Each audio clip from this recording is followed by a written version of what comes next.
I'm Lee C. Camp, and this is No Small Endeavor, exploring what it means to live a good life. There's a lot of history and context that plays into this kind of otherness, and I actually didn't really know that history. That's journalist and executive editor of the New Yorker magazine, Michael Luo, talking about his new book, Strangers in the Land: Exclusion, Belonging, and the Epic Story of the Chinese in America. That question of who gets to be an American, that's the thing that we've struggled with since the birth of the Republic. Michael shares his personal journey as a Chinese American that led him to write the book, the history he discovered, and what it may have to teach us about the American political climate today. The parallels are many. History doesn't repeat itself, but it rhymes, and you see so much rhyming from this period. All coming right up. You know, we pour our hearts into No Small Endeavor, crafting conversations that inspire, challenge, and make you think a little deeper. But here's the thing. Behind every great podcast is a great production team. And that's why we trust Great Feeling Studios. They don't just produce No Small Endeavor, they create award-winning podcasts that help nonprofits and brands turn big ideas into powerful professional shows. So if you're ready to make a podcast, not just any podcast, but one that truly amplifies your impact, visit helpmemakeapodcast.com, because great stories move people, and moved people change the world. That's helpmemakeapodcast.com. I am not big into fads. I prefer stuff that works, which reminds me of Quince, where I've gotten some summer attire that fits right, feels good, and lasts. That's gotten my lovely wife Laura also shopping at Quince, and she likes my Quince linen shorts and my really good-looking new Quince summer linen shirt. Quince has the kind of stuff you'll actually wear on repeat. I'm wearing mine on repeat, like breathable flow knit polos, crisp cotton shirts, and comfortable lightweight pants that somehow work for both weekend hangs and dressed up dinners. The best part? Everything with Quince is half the cost of similar brands. And Quince only works with factories that use safe, ethical, and responsible manufacturing practices. Stick to the staples that last with elevated essentials from Quince. Go to quince.com/endeavor for free shipping on your order and 365-day returns. That's QUINCE.com/endeavor to get free shipping and 365-day returns. Quince.com/endeavor. No Small Endeavor is brought to you by Progressive Insurance. You chose to hit play on this podcast today. Smart choice. Make another smart choice with Auto Quote Explorer to compare rates from multiple car insurance companies all at once. Try it at progressive.com. Progressive Casualty Insurance Companies and Affiliates, not available in all states or situations. Prices vary based on how you buy. I'm Lee C. Camp. This is No Small Endeavor, exploring what it means to live a good life. I've been working in the academic world for most of my professional life, which has given me the opportunity to read a great deal. These days, I don't as often read something about which I realized I knew absolutely nothing when I feel, as I say to our guest, that the scales of ignorance just fell from my eyes. Indeed, today's guest has opened my eyes to a remarkable and painful part of the American experience. Michael Luo is executive editor of the New Yorker magazine and writes regularly for the magazine on politics, religion, and Asian American issues. Before joining the magazine in 2016, he spent 13 years at the New York Times as a national correspondent, Metro reporter, and investigative reporter. He's the recipient of a George Polk Award and a Livingston Award for Young Journalists. His first book is entitled Strangers in the Land: Exclusion, Belonging, and the Epic Story of the Chinese in America. He's a second-generation Chinese American and lives in New York City with his wife and 2 children. Today, our conversation with Michael Luo. Welcome, Michael. Lee, it's great to be here. I'm really pleased to have you with us and grateful to get to spend some time with you today. Because of my work both as host of No Small Endeavor and also as an academic, I get to read a lot. And these days, I don't often find myself with a sense that some blinding scales of ignorance just fell from my eyes. But I must say that I felt so much reading your recent book that I'm grateful for the way you have served us in doing such work and done so with such grace and such a compelling narrative. So thank you for that. You share in your new book, Strangers in the Land, about an incident in Manhattan that first prompted your writing. Yeah, this was the fall of 2016, October. We were just a few weeks away from Trump's election. I wasn't expecting it. I don't think the world was expecting it. But you could feel a curtain of nativism. I feel like this was a Sunday after church, and my family and I were on the Upper East Side, and we were with some other families looking for a place to eat. We were all Asian American. We were blocking the sidewalk, and this woman, a white woman, well-dressed, looked like she could have been a parent in my kids' preschool, brushed past us, aggravated. We were in her way, and she said, "Go back to China." And even though it was the Sunday after church, sadly I did not turn the other cheek. I abandoned my younger daughter in her stroller, which was not a good idea, and ran after the woman, really, and kind of got in their face a little bit. Essentially, what I remember was along the lines of, "Are you serious? Did you really just say that?" We went back and forth, and she screamed at us, at me, down the block, "Go back to your effing country."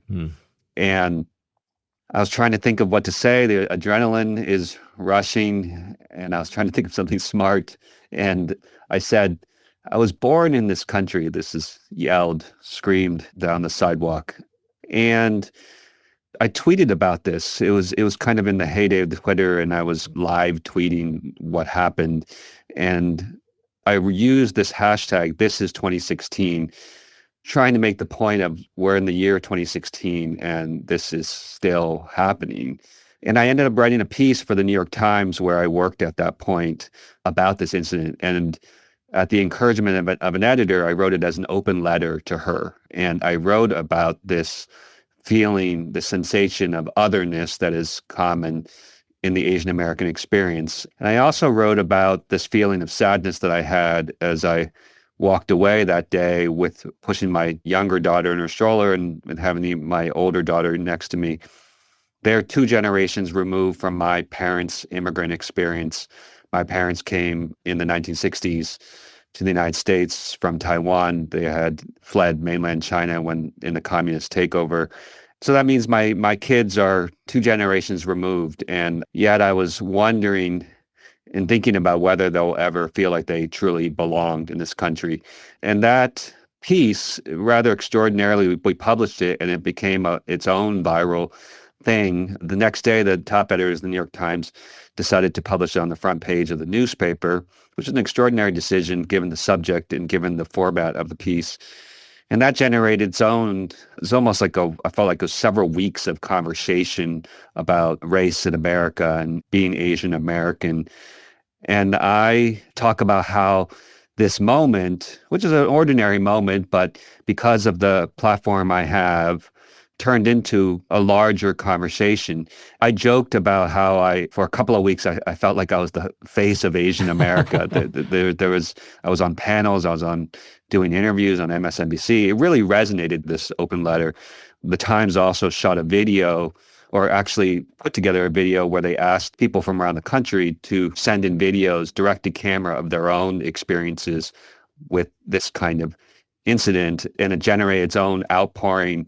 And that video went viral. And I just remember being at a Barnes and Noble's with my daughter, and somebody came up to me and it's like, "Are you Michael Luo?" Because they had seen that video. Anyways, and what that moment, though, being that face of Asian America, as I joked, for a couple of weeks, what I realized actually, though, was I actually didn't feel equipped. There's a lot of history and context that plays into this kind of perpetual foreigner syndrome, this kind of otherness that I was talking about. And I actually didn't really know that history. And I just remember, actually, I was on a panel with a guy named Jelani Cobb, who's a historian by training. He's my colleague now at the New Yorker, staff writer of the New Yorker. Jelani, we were on a panel together and we were talking about race, and Jelani speaks in these incredible full paragraphs about the African-American experience, about civil rights, about post-Reconstruction, all of that. And I was just this guy who had this thing happen to me. And that stuck with me. And a couple of years later, I went to the New Yorker and the pandemic happened and we experienced that surge in violence against Asian Americans during the pandemic. And I wrote a piece for the New Yorker that drew on this history. And in some ways, this book that I wrote and is kind of my response to that moment that happened to me and my desire to know that history for myself and to convey it to a broader audience. Yeah. Yeah. Thank you. So as we turn to the book, there's so many particulars I want to dig in as time allows, but could you maybe just give us like a one paragraph overview summary of what you do in the book? My elevator pitch for the book is that it's a narrative history of Chinese exclusion in America from the gold rush to the 1960s when my parents came to America.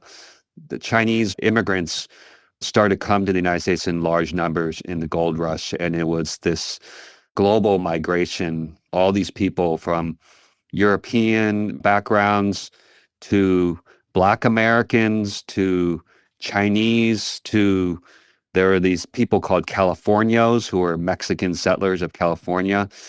There were indigenous people. It was this unprecedented global migration to the Pacific coast, as it was called back then. And to me, it was this extraordinary experiment in truly multiracial democracy that we had not experienced up to that point. And my book tells the story of how we fared in that experiment. The story, as I indicated there as I was opening, I think the overarching story of exclusion, I knew very little about it. And I certainly knew, I think, nothing about some of these horrific instances of such sharp violence and such widespread instance of such violence. What did this work of exclusion look like in some of its particulars? The thing that people do, if they do know any of this history, is they are familiar with the term the Chinese Exclusion Act, which passed in 1882. And it was a law that barred Chinese laborers from entering the country for 10 years. There was an economic downturn in the 1870s, and it really caused this anti-Chinese movement to really accelerate as there were just legions of laborers, white working class people who were out of work in California. They were also joined by, I think, small business owners, others who felt stuck economically. And the country was deeply polarized between Democrats and Republicans. And both parties, Republicans, remember, were the party of Lincoln that freed the slaves and ostensibly stood for liberty and equality and these kinds of things. But after the Civil War, after the vanquishing of Reconstruction in the South, as both parties were looking for party supremacy, they were courting the votes on the West Coast to win the presidency, win Congress, and that kind of thing. And that became very important and wound up in the passage of this law, which is known today as the Chinese Exclusion Act. It was actually a series of laws that got progressively more onerous in the ensuing years and decades until Chinese exclusion became a permanent law in the early 1900s. So the Chinese Exclusion Act itself, in effect, bars Chinese as immigrants to the United States. Yeah, it marked the first time that the United States had barred an entire people based on race from entering the country. It singled out Chinese laborers, but the way it was interpreted by the inspectors of the ports who were in charge of enforcing the law is effectively barring all Chinese. That's the way they interpreted it. They made it very, very difficult for any Chinese person to enter the country. Students, merchants, they were just skeptical of everybody. What ended up happening, though, is the Chinese continued to find ways to enter the country and find ways around the laws. They either said they were merchants, which gave them an exemption, or many of them started to claim American citizenship. If you're born in this country, then you're an American citizen, then you're able to enter the country. And all these communities on the West Coast, I think, got frustrated, and these residents of the West Coast decided to take matters into their own hands. And in 1885, 1886, nearly 200 communities on the West Coast drove out the Chinese in their midst. It's this period that is known as the driving out. And like you, I didn't know anything about this history. It's an incredible series of events, and there's just one horrific episode after another. They're essentially almost like American style pogroms, really. One of the most horrific episodes took place in Rock Springs when 28 Chinese miners were killed and the Chinese quarter was burned down. And this was Rock Springs, Wyoming. This is Rock Springs in the Wyoming territory. So that driving out period is the emotional heart of the book. The aim of these people was to expel the Chinese and to drive them from the country, but the Chinese persisted. In the 20th century, their numbers started to go up again. And to me, what I see is this incredible story of resilience and persistence in the face of bigotry and violence.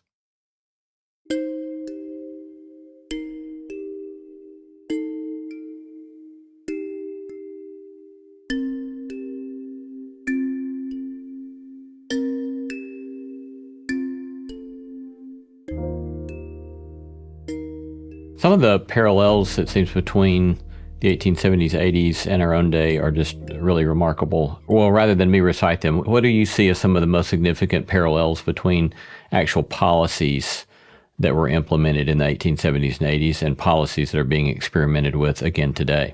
Mark Twain supposedly said, although as far as I can tell, maybe it's apocryphal, that history doesn't repeat itself, but it rhymes. And you see so much rhyming from this period. You know, I mentioned the economic downturn, I think was a big part of this.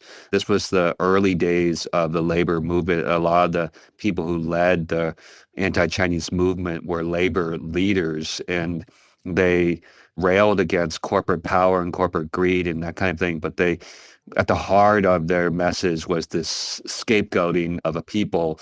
I see a lot of that. When you think of the MAGA movement today, this kind of nimbus of outrage, heavily centered on white working class people, I see a lot of parallels with the drivers of this anti-Chinese movement. Some of my colleagues and I, we talk about like, what is the black box that is upstream from the Trumpism? And I think that's very difficult to figure out. It's a mix, just like I think we see in the anti-Chinese movement. I think it was race, it was religion, it was economics. It was all of these things, this toxic stew.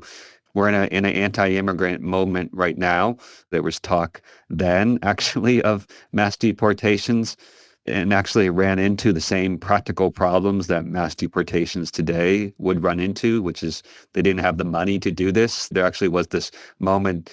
It was a pretty extraordinary moment. In 1892, there was a law that was passed called the Geary Law that was related to the Chinese exclusion laws that required that all Chinese in the United States register and be photographed and be registered. And the Chinese, this extraordinary act of civil disobedience, decided to resist. Very, very few registered, and they pooled their money, asked everybody to contribute $1 to this legal fund that they hired well-known, prominent white lawyers, and they took this case all the way to the Supreme Court. In the end, they lost, but in this period when they had refused to register, there was talk of deporting all of them, and the Commerce Department said, we actually only have this amount of money in the treasury. We can't do this. The parallels are many. I think I read something that you even kind of have parallels like separating parents from children. Yeah, there was a story, I think this was early 1900s. There was this really notorious Chinese inspector, and they detained a Chinese boy. His parents were in the country, and so he was trying to be reunited with them. And then all of a sudden he was gone, and it turned out that he had been put aboard a ship and sent home, and then somebody had seen him get off in Shanghai, I think it was. And there was also a story that I tell in the book at Angel Island, which became a place where a lot of Chinese were held and interrogated, of a woman who arrived with several of her children, and her husband was an American citizen and had died, and her children were born in America. And this family actually went back in America for several generations. But because of her legal status, the fact that her husband had died, who was the American citizen, she was in this kind of legal limbo, and they detained her on Angel Island for more than a year, separating her from her children. In the end, she was paroled and kind of freed and reunited, and her granddaughter is somebody who has been very helpful. Her name is Connie Young Yu, and she's a community historian today. And it's a pretty extraordinary thing. When I've been doing events for this book, I ask the audience, is there anyone here who's of Chinese descent who can trace their family stories back 5 generations? And in San Francisco, a lot of people stand up. It's a pretty extraordinary thing.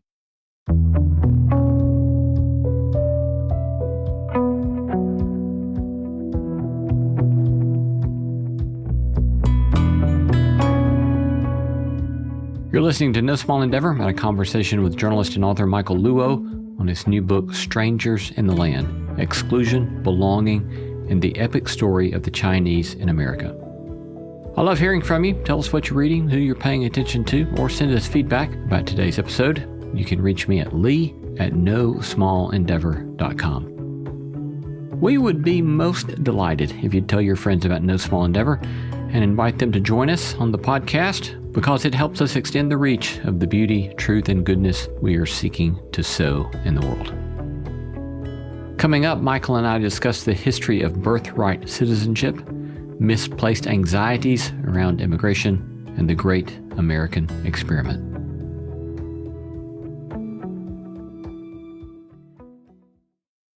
Here on No Small Endeavor, we explore what it means to live a good life with the help of impassioned guests like public theologian Dr. Russell Moore. At Christianity Today, Russell heads up the Public Theology Project as editor-in-chief and hosts the popular podcast The Russell Moore Show, and has twice been a guest on No Small Endeavor.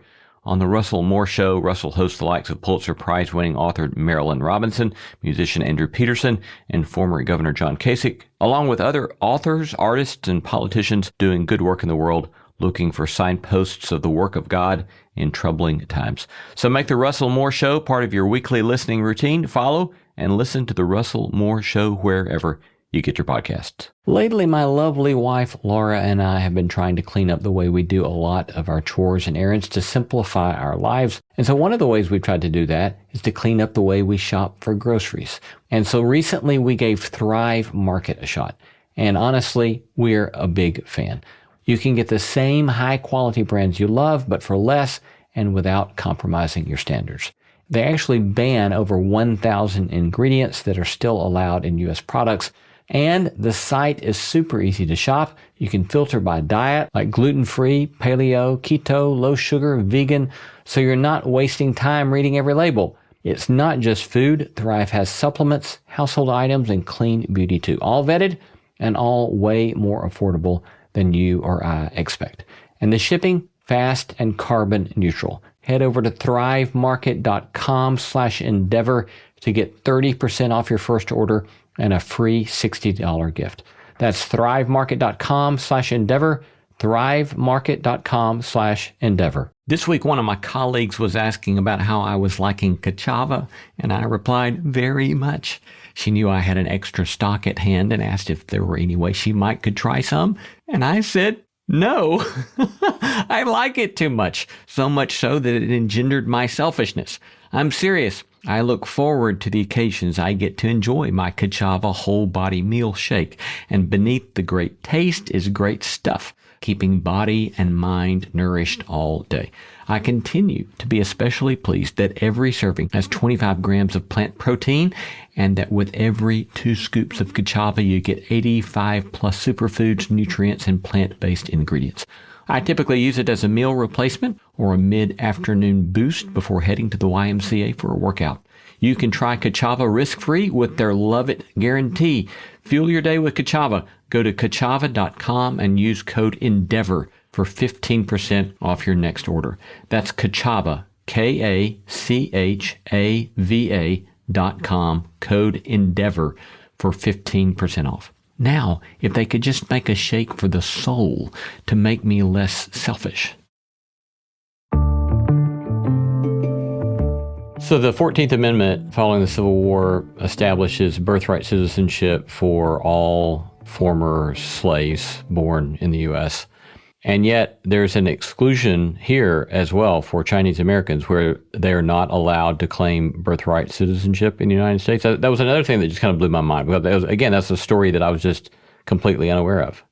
This is the story of Wong Kim Ark, which established the legal precedent of birthright citizenship that is the precedent that stands today, although is being challenged today by the Trump administration. And what you're referring to is the 14th Amendment. One of the things that it did after the Civil War was it clarified the status of these formerly enslaved Black Americans. And it says in the first clause that if you're born in the United States and subject to the jurisdiction thereof, you're a citizen of the United States. And so that ensured that Black Americans got all the rights and privileges of other citizens. What happened in this case is people in the anti-Chinese movement, obviously they're very concerned about the emergence of a native-born generation of Chinese that would be citizens and then would exercise power at the ballot box. And there was a guy named George Collins who was to me, strikes me as an eccentric lawyer in San Francisco. He developed this legal theory that said that Chinese who are American-born, they're not subject to the jurisdiction thereof. He seized on that clause in the 14th Amendment, tried to say that their parents were subjects of the Chinese Empire. They shouldn't be able to claim American citizenship. And this case, so Wong Kim Ark was born in San Francisco. He had gone back and forth to China a couple times. And when you came back in, you need to bring verification, these letters that people vouch for him, that he was born in San Francisco. And they were looking to make a test case of this question about this clause challenging birthright citizenship.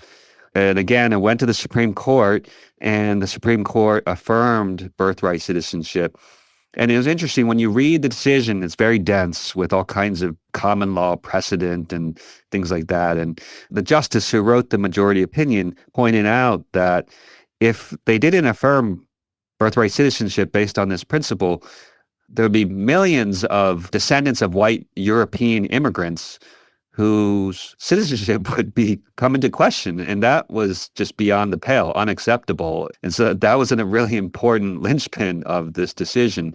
And today, interestingly, the legal argument that is being made against birthright citizenship by Donald Trump in some ways actually mirrors that challenge back then. They actually are focusing on that same clause and trying to make the case that it shouldn't apply to people who have at least one parent who's an undocumented immigrant or not here on a permanent basis.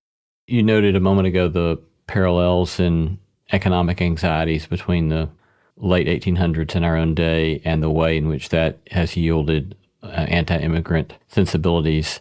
And yet at the same time that it was a misplaced anxiety, that it missed its mark. And you talked in the book about how expelling Chinese workers did not, in fact, help white workers. Could you unpack that for us a bit? We have historians who have studied this and actually economists who have looked at this. And one of the findings is that actually Chinese laborers and white laborers, despite the fears about this, weren't actually, for the most part, in the same labor pools, that they were competing for different jobs. And it was usually, more menial, lower paying jobs that Chinese workers were in. I actually didn't get into this in the book, but I wrote about it in a piece I wrote for The New Yorker.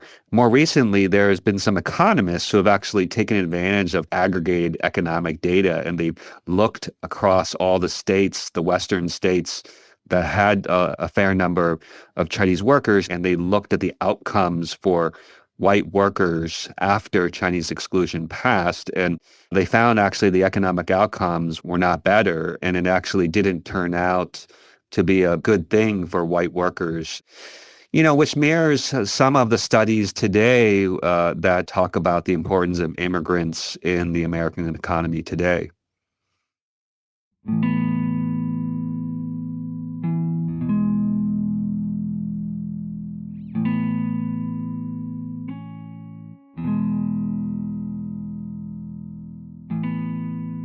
When you think about the social hostility that drove these drivings out. Often in therapeutic circles, I'll hear people who are in that world talk about how anger often is a helpful construct because it points to the way in which somebody's maybe violating a boundary. So if we feel like somebody's violating something that's rightfully due to us, anger can be our friend in helping us push back against that or note to us that some sort of boundary needs to be redrawn. Here what we have is a sort of anger, a widespread anger, given what you just indicated, that simply is a misinformed emotional reaction, right? And so I wonder for you, somebody who's doing very high levels of journalism and often would be having your finger on the pulse of widespread social anger around whatever issue, how would you suggest that when we experience anger about some supposed social movement, what we should do with that, how we should interrogate that? That's a good question. I think the thing that I take away from working on this book and some reporting I've done is that difference is hard. You can sense it in yourself. Even when I walk around Flushing or Chinatown in New York, where there's a lot of Chinese immigrants, I understand and speak Mandarin, although in some cases people are speaking other dialects, and you feel this difference. And I'm just saying that as a person of Chinese descent, albeit somebody born in the United States. When you look at your friend groups or you look at your churches, there's a reason why Martin Luther King said that Sunday morning is the most segregated hour in America. I did a lot of reporting on religion, and I did a story about Asian American churches that were trying to become multi-ethnic. And so these were, in many cases, the Asian American church starts as a Korean language or a Chinese language church, and then a second generation takes hold, and they're trying to become multi-Asian, multi-racial, multi-ethnic church. And I was examining the phenomenon of why it was so hard, actually, for a lot of these churches. They have really struggled. And I think this truism that I'm talking about, that difference is difficult, is hard, is part of that explanation. And when I look at what happened on the Pacific Coast when the arrival of all of these people who spoke a different language, who, looked different, they had these braids that because they were subjects of the Qing Empire and the men were required to wear these queues. They had a different religion, they were a different race. And I think we have difficulty with that human nature-wise, and I think also more on a macro basis, I think our democracy struggles with it. And so there are very real and rational discussions to be had about, the rules around immigration and, what to do with people who are here. Or to just take another thing that's just very big in the news right now, the kind of crackdown on the decoupling that's happening with our relationship with China. And Marco Rubio, the Secretary of State, just said that we're going to aggressively revoke the visas of Chinese international students, those with affiliations with the Communist Party, although I think almost everybody, if you dig deep enough, among Chinese international students will have some connection to the Communist Party or people who are in critical fields. That policy decision is based on a belief that we're in this geopolitical competition for technology, military, and economic supremacy with China. The thing, though, that I know and the thing that I'm afraid of is the way this human nature creeps in. I don't like to use the term white supremacy because I feel like it's sometimes overused, misunderstood, that kind of thing. But when I see him doing this, or I see Trump talking about China, like when he says the word China, it just comes across as a sneer. That's what I hear. The lesson of history is that race is part of this discussion around cracking down on immigration relates to difference in race. And I use this line from this novel, Interior Chinatown, as the epigraph to my book. Interior Chinatown is this novel. This main character is a background actor in a TV show about a black cop and a white cop, and it's called Black and White. And it's kind of an indictment of the way race in America is viewed largely through the lens of black and white. The main character is a background actor who's generic Asian man. His greatest aspiration in life is to become Kung Fu guy. And he gives this soliloquy in a courtroom, and he says, who gets to be an American? What does an American look like? And then he goes on, why do we keep falling out of the story, even though we've been here nearly 200 years? And so that question of who gets to be an American, that's the thing that we've struggled with nearly since the birth of the Republic. I just think that you need to bring that lens to any of these discussions. One of the things I found, these kind of inconsistent tensions in myself as I was reading much of your book, and that is that on the one hand, I surprisingly found this sort of perverse comfort in it. The comfort was in, oh my, we've done this stuff before, and we've also found ways to try to find a better self, a better national self than these horrors. And then at the same time, on the other hand, there was this sort of continued realization that there's a sort of violence and exclusion that seems to be in the DNA of the experiment that is America. But I don't know, any thoughts or feedback to my experience in reading these stories? You know, I think the book in the end, for all of the darkness in it, is a hopeful book. And I think that some of that relates to the story of resilience that I think is the narrative arc of the book. And I've been really pleased that some of the folks who have reviewed the book have talked about how it's surprisingly hopeful, and it's actually a bit of a balm in this moment where we're experiencing similar anti-immigrant sentiment.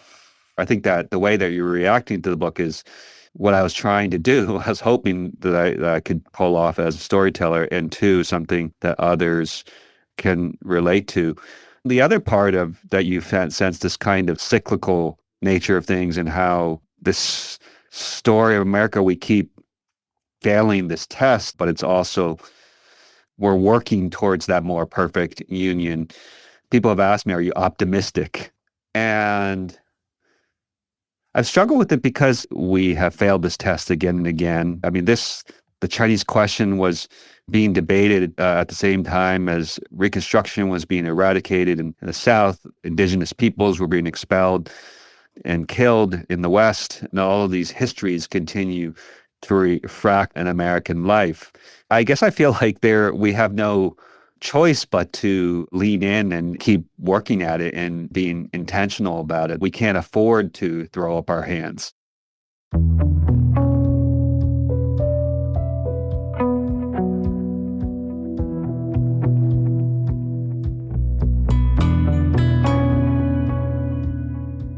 You're listening to No Small Endeavor and our episode with Michael Luo, executive editor of The New Yorker.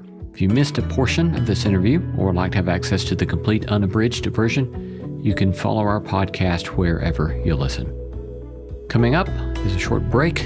Then Michael and I discuss the history war in American education, how faith has informed his career, and the importance of diverse perspectives in the newsroom.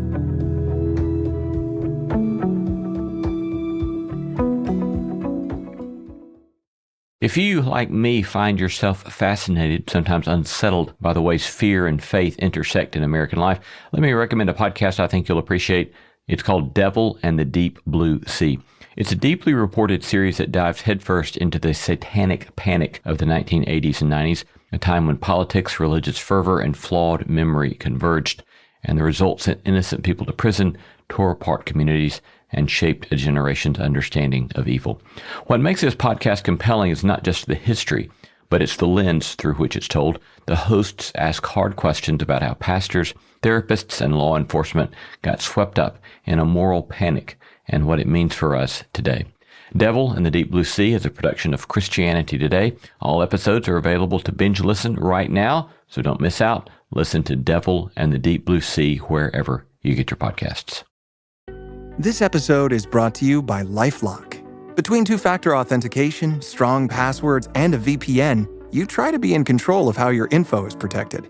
But many other places also have it, and they might not be as careful.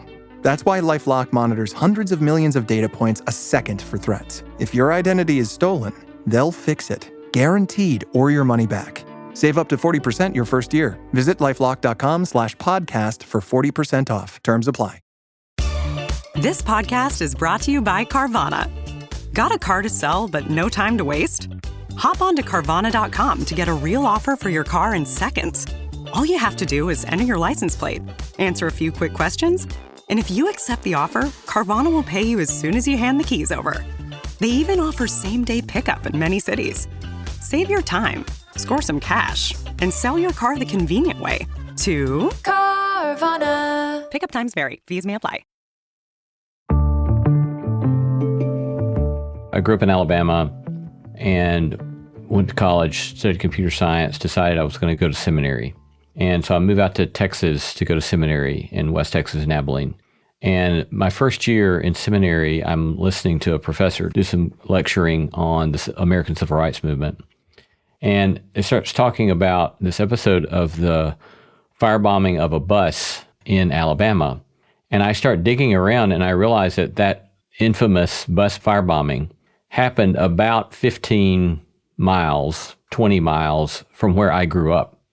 And here I was in another state in my early 20s, and this was the first time I had ever heard this story that I remembered.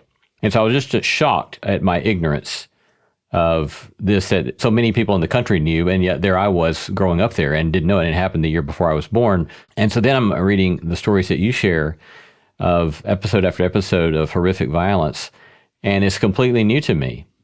And so I start wondering, is it simply white privilege, white Southern man privilege, that means I can get by fine without knowing these stories? But then I also heard you say you didn't know some of these stories as a Chinese American man. But I also began to wonder, well, you're also, if we can speak very bluntly, you're a Chinese American man who went to Harvard, right? And so there's a certain privilege there as well. So how would you account for the way in which such ignorance is effectuated or operates? History is written by the powerful, and the powerless are often left out of it. And so it takes real intentional work by great historians to excavate this history and to elevate the voices of the Chinese themselves and all of those stories that we talked about.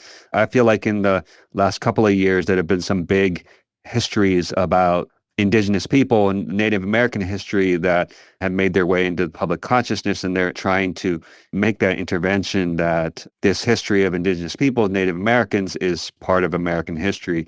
And that's some of what I'm trying to do with this history for Chinese Americans, for Asian Americans. This is also why these history wars that are happening right now matter. And the way history is told matters. Like I said, that line in Interior Chinatown of we keep falling out of the story, even though we've been here nearly 200 years. You know, that's what I'm trying to do in this book, is write us back into the story. There is this kind of rallying cry these days of Asian American history is American history. And, you know, when I look at the world of books, and whenever I go to bookstores, I go to the history section, the nonfiction section, the history section. There are all kinds of books on Civil War, on World War II, Civil Rights era. There isn't usually a section for a book like mine. And I think this is a popular history. It's written in a narrative style that I think it's compelling, a fast read, and just pulls you along. And I think of myself above all as a storyteller. And my hope is that that person, that dad, it's that Father's Day is coming up, that dad, you know, you might think of like, oh, you're going to get them the World War II history. Maybe think about getting them Strangers in the Land.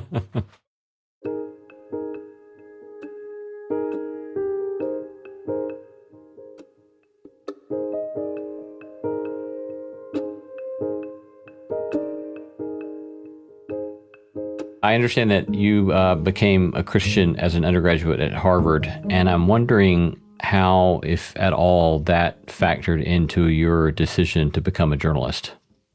I've always been an idealistic person. I think just growing up, I was always interested in making a difference. When I became a Christian, it gave that kind of moral ambition, I think, which is so important. And the thing that I worry about with young people, and the thing I'm passionate about is, as a journalist, is it matters, and it makes a difference in people's lives and allows me to live a life of moral ambition. One of my favorite verses Micah 6:8, oh man, what does the Lord require of you? To do justice, to love mercy, and to walk humbly with your God. That's been a life verse. I was always a good writer. I read a lot as a kid. I wasn't one of those people who always knew I was going to go into journalism. I actually thought I was going to do journalism for a little bit and then go to law school. And I took a job after college at the LA Times and never looked back. And the thing I think that's really cool is if you're lucky, you get to be in a job in journalism where you can bring every part of you to the job. And I think I have, and this book is part of that. How would you say that your faith sets for you some sort of lens for the particular stories in which you are especially interested? So particularly when you start out in journalism, you don't get to choose what you cover. One of my jobs when I was early in my journalism career, I worked at Newsday, the newspaper on Long Island, and I covered the Suffolk County Police Department. One of the tasks that you did when you were the police reporter for Newsday on Long Island is we covered every single fatal car accident on Long Island. I remember talking to my brother. I have a twin brother who's also a Christian, and he's a big part of the story, how I ended up becoming a Christian, about work and life. And I was like, I don't know if I'm making a difference. And one of the things that we talked about when I was doing these stories is that we give dignity. It's an opportunity to give dignity to people's lives.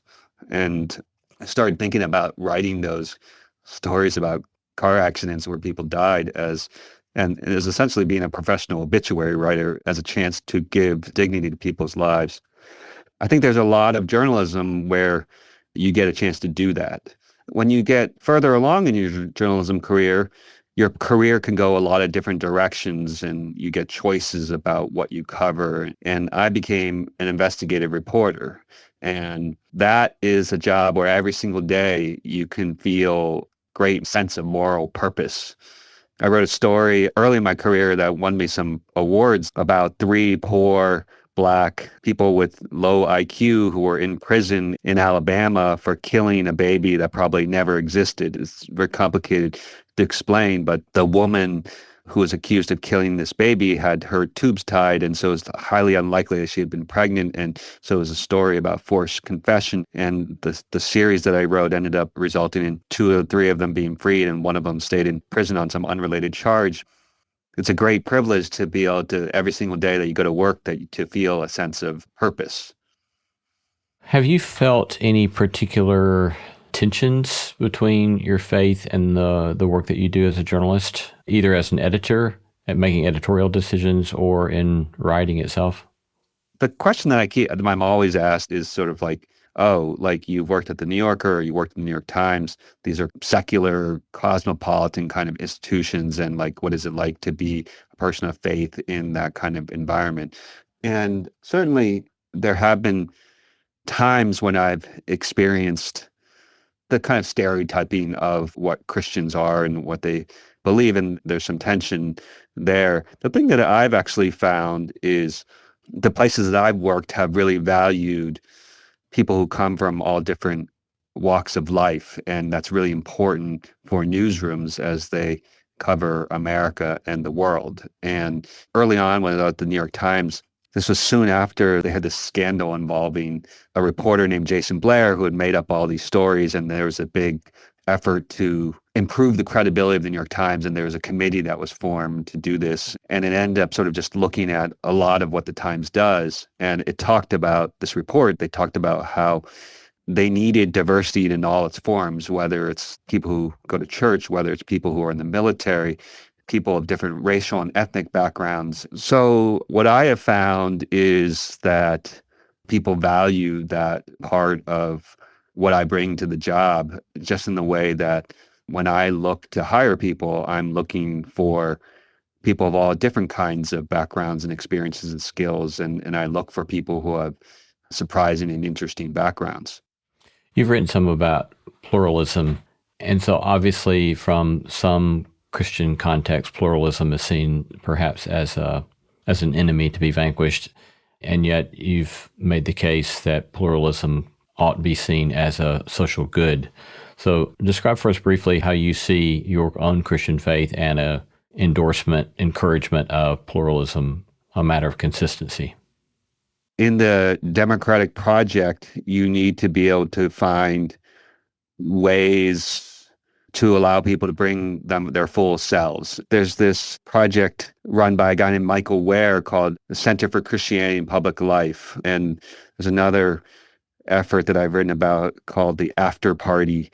And these are both kind of efforts to focus less on what the argument is, but the way you argue and the kind of character that you bring to the table. And if you can bring these qualities of empathy and kindness and, all of these things, I think that that would go a long way for our democracy and I think for Christians in the public sphere. Been talking to Michael Luo, executive editor at The New Yorker, who writes regularly for the magazine on politics, religion, and Asian American issues. Recently released his first book, Strangers in the Land, Exclusion, Belonging, and the Epic Story of the Chinese in America. Michael, thanks so much. It's been a delight to talk with you. Grateful for your work and grateful for your time with us today. Thank you.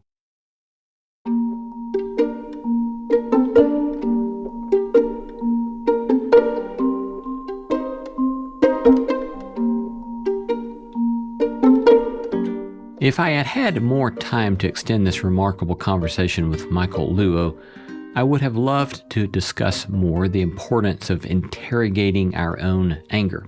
Maybe you've had someone tell you when you've expressed some sort of acute emotion, you ought not feel that way.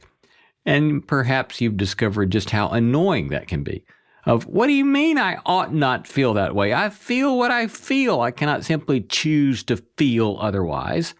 But at the same time, it does seem to me that emotions often function as one possible interpretation of our experience.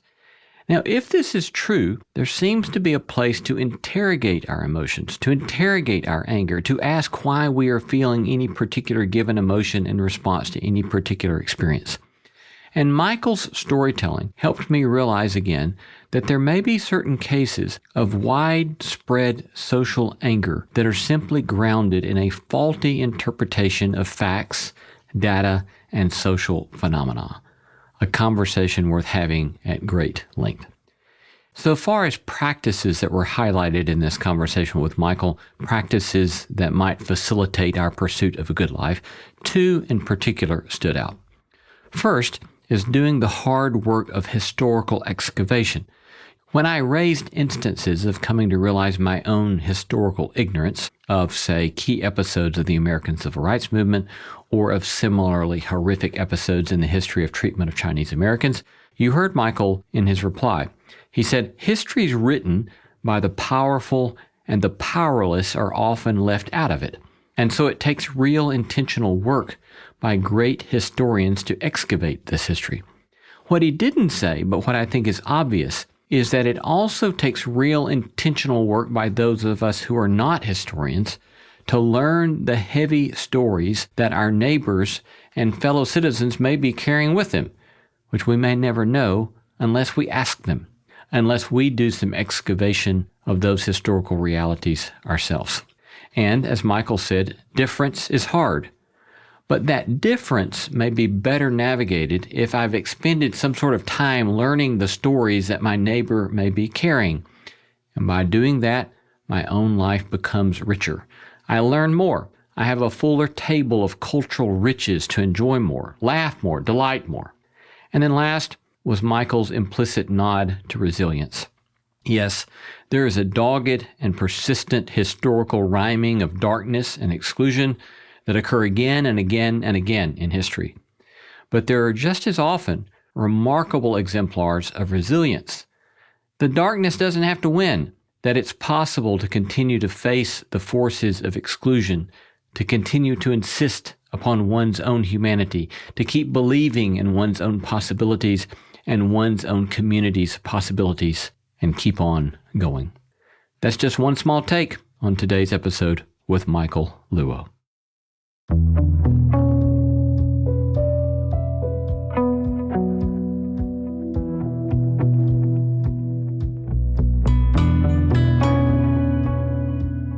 You've been listening to No Small Endeavor and our interview with Michael Luo on his new book, Strangers in the Land, Exclusion, Belonging, and the Epic Story of the Chinese in America.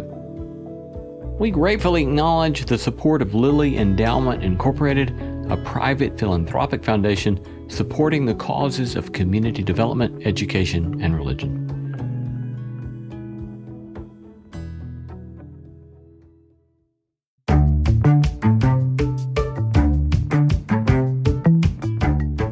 Our thanks to all the stellar team that makes this show possible. Christy Bragg, Jacob Lewis, Carriet Harmon, Jason Sheasley, Sophie Byard, Kate Hayes, Mary Evelyn Brown, and Audrey Griffith. Our theme song was composed by Tim Lauer. Thanks for listening, and let's keep exploring what it means to live a good life together. No Small Endeavor is a production of PRX, Tokens Media LLC, and Great Feeling Studios.